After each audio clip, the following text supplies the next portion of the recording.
নমস্কার, কৌশিক এডুপয়েন ইউটিউব চ্যানেলে তোমাদের স্বাগত। আজকে আমরা দেখব সেমিস্টার 2 হিস্ট্রিতে CC2 যারা মাইনর এবং MDC আছে তারা 2024-এ সাজেশানে কী পড়বে সেমিস্টার 2-তে। তোমরা দেখেছো সেমিস্টার 1-এ আমি ঠিক যে প্রশ্নগুলো বলেছি ঠিক সেইগুলি এসেছিলো, এবছরও আসবে, তাই একটু সাজেশানটা ভালো করে তোমরা দেখে নাও। প্রথমে আমরা কোশ্চেন ফরম্যাটের দিকে এগিয়ে যাই। দুটো 20 নম্বরের প্রশ্ন থাকবে 40, দুটো 10 নম্বর 20, চারটে থাকে দুটো করতে হয়। আর 5 নম্বরের প্রশ্ন থাকবে 6টা, তার মধ্যে 3টে করতে হবে 15। সব মিলে 75 মার্কস রিটেন আর 25 টিউটোরিয়াল, তোমরা জানো যেটা কলেজে এসে তোমাদের জমা দিতে হয়। এবার আমি CC2-তে যাচ্ছি। CC2-তে 20 মার্কস কী পড়বে। প্রথম প্রশ্ন, মানব সভ্যতার ইতিহাসে পুরাপ্রস্তর যুগের বৈশিষ্ট্য, বিস্তার এবং গুরুত্ব। এটা কিন্তু ভারতের প্রেক্ষিতে উদাহরণ নয়, সারা বিশ্বের প্রেক্ষিতে এই প্রশ্নটা কিন্তু খুব কমন প্রশ্ন আসবেই। 2, মানব সভ্যতার ইতিহাসে শিকারী খাদ্য সংগ্রাহক থেকে খাদ্য উৎপাদকে বিবর্তন। ঠিক আছে। 3, মিশরের রাষ্ট্রের সমাজ কাঠামো এই কাঠামোতে ফেরাওয়ের অবস্থান। এটা বিভিন্নভাবে ঘুরিয়ে দিতে পারে। এরকম ফ্ল্যাট যদি দেয় যে মিশরের রাষ্ট্রীয় কাঠামোকে বর্ণনা করো, তাহলে কিন্তু একই উত্তর হবে। বা মিশরের রাষ্ট্র কাঠামোতে ফেরাওয়ের কতটা অবদান ছিল, একই উত্তর কিন্তু তোমাদের লিখতে হবে। 4, প্রাচীন মিশরের সমাজ ব্যবস্থা। এই 4টি প্রশ্নই খুব ইম্পর্টেন্ট আমার কাছে। বললে আমি এই প্রশ্নটাই কিন্তু দেব। এই প্রশ্নটা এবং এই প্রশ্নটা তো ভেরি ভেরি ইম্পর্ট্যান্ট। বাট 4টে বেশি তোমাদের থাকবে, 4টে থেকে তোমাদের দুটো করতে হবে, সুতরাং এই 4টে প্রশ্নই দেখে যাবে। নেক্সট আমরা চলে যাব 10 মার্কসের দিকে, যে 10 মার্কসে তোমরা কী প্রশ্ন করবে। প্রথম হচ্ছে গ্রিসের পলিশের উত্থান ও বৈশিষ্ট্য।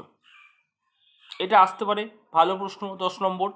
আচ্ছা, এই অনেক সময় তোমাদের এখন রিসেন্ট টেন্ডেন্সি হয়েছে পরীক্ষায়, তোমরা যদি দেখো প্রশ্নপত্র যারা সিনিয়র দিয়েছে তাদের কিন্তু মাঝে মাঝে 10 নম্বরকে 20 নম্বর দিয়ে দেয়। সুতরাং প্রাচীন পলিশের উত্থান ও বৈশিষ্ট্য একটু বড় করে যাবে, যাতে এটা কভার আপ হয়ে যায়। যদি 20তেও দিয়ে যায় তাহলে যেন একটু কভার আপ হয়ে যায়। 10 পাতা উত্তর সাধারণত তোমাদের 3 থেকে 4 পাতা লিখতে হয়, সেখানে 1 পাতা বেশি লিখলেই কিন্তু 20 নম্বর হয়ে যায় পাসের ক্ষেত্রে। সুতরাং এটা একটু ভালো করে পড়ে যাবে। প্রাচীন পলিশের উত্থান ও বৈশিষ্ট্য, ভেরি ভেরি ইম্পর্টেন্ট প্রশ্ন। 2, প্রাচীন গ্রিসের দাস ব্যবস্থা, এটাও খুব ইম্পর্টেন্ট, এটাও কিন্তু একটা ভালো প্রশ্ন আসতে পারে। 3, মিশরের দাস ব্যবস্থা অর্থাৎ দাস সমাজ কাঠামো।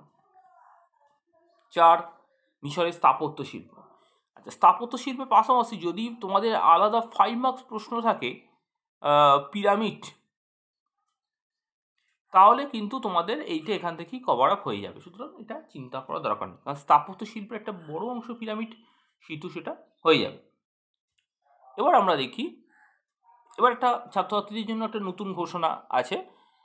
আমার নতুন ব্যাচ আরম্ভ হচ্ছে কৌশিক এডু পয়েন্টে, ডোমজুর মর্নিং স্টার ক্লাবে। অনেকেই আমাকে রিকোয়েস্ট করেছিল যে স্যার ডোমজুরের ওখানে করান, আমার বাড়ি যেহেতু বহু দূর, কদমতলা আমার বাড়ি অনেক দূর,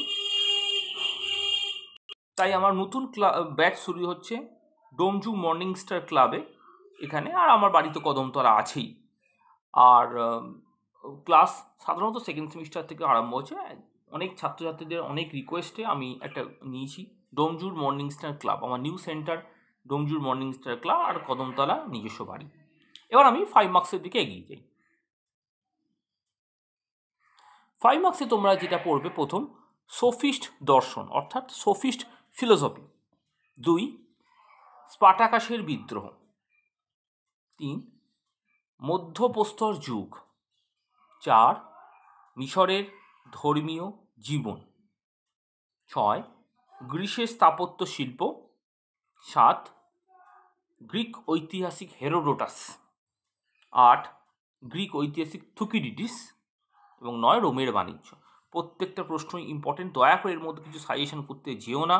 আমাকে যদি বলো স্পার্টাকাসের বিদ্রোহ, মধ্যপ্রস্তর, ধর্মীয় জীবন, সক্রেটিস, থুকিডিডিস, হেরোডোটাস, এগুলো ভীষণ ভেরি ভেরি ইম্পর্টেন্ট প্রশ্ন।